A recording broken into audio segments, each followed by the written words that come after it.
Ano-ano? Basta may mga pangalan, Evelyn, mga gano'n. Yung mga parang, mga Chris, mga gano'n. Ganyan, mga gano'n. Yung bang parang, favorite mo? Parang medyo yung common yung name. Okay. Eto na. Number 29 si Regine.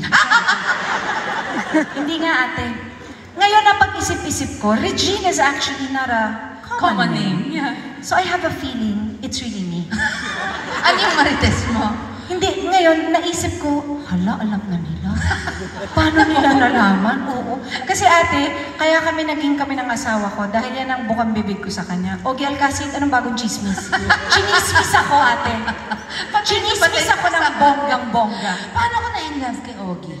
Chinismis nga ako ng bonggang-bongga. Paano ka niya naligawan? Ginanong-ganonan lang ako ng kilay. Ang bilis.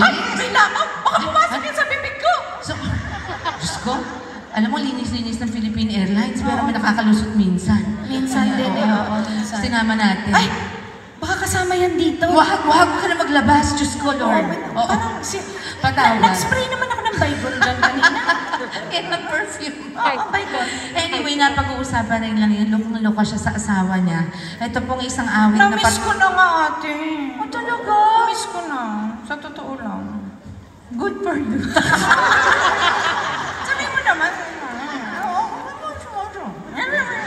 Happy naman ako, miss ko sila. Oo.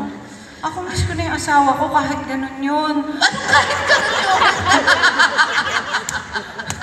Anong kahit ganun yun? Kasi Mas diba medyo, sa'yo eh. pagka medyo nakahils ako kasi medyo tumitingala na siya ng konti sa akin.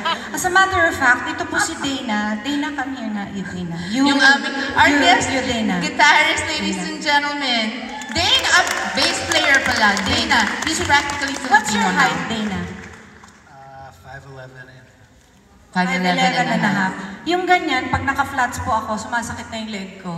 I was saying that, you know, talking to you when I'm wearing flats, I have stiff neck on. You can sit down. Because when she talks to her husband, I'm used to eye level or sometimes I duck down to him like so that. pag kunyari naka-heels ka, tapos si Masakit sa Ogie, ulo yung ano, yung nag-i-English.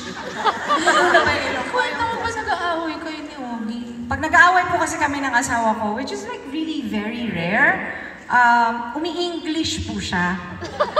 Ang sakit sa ulo. Tapos sasagutin mo. Sasabihin ko sa kanya, hahanapin ko yung phone ko, tapos ta-translate ko kung ano yun.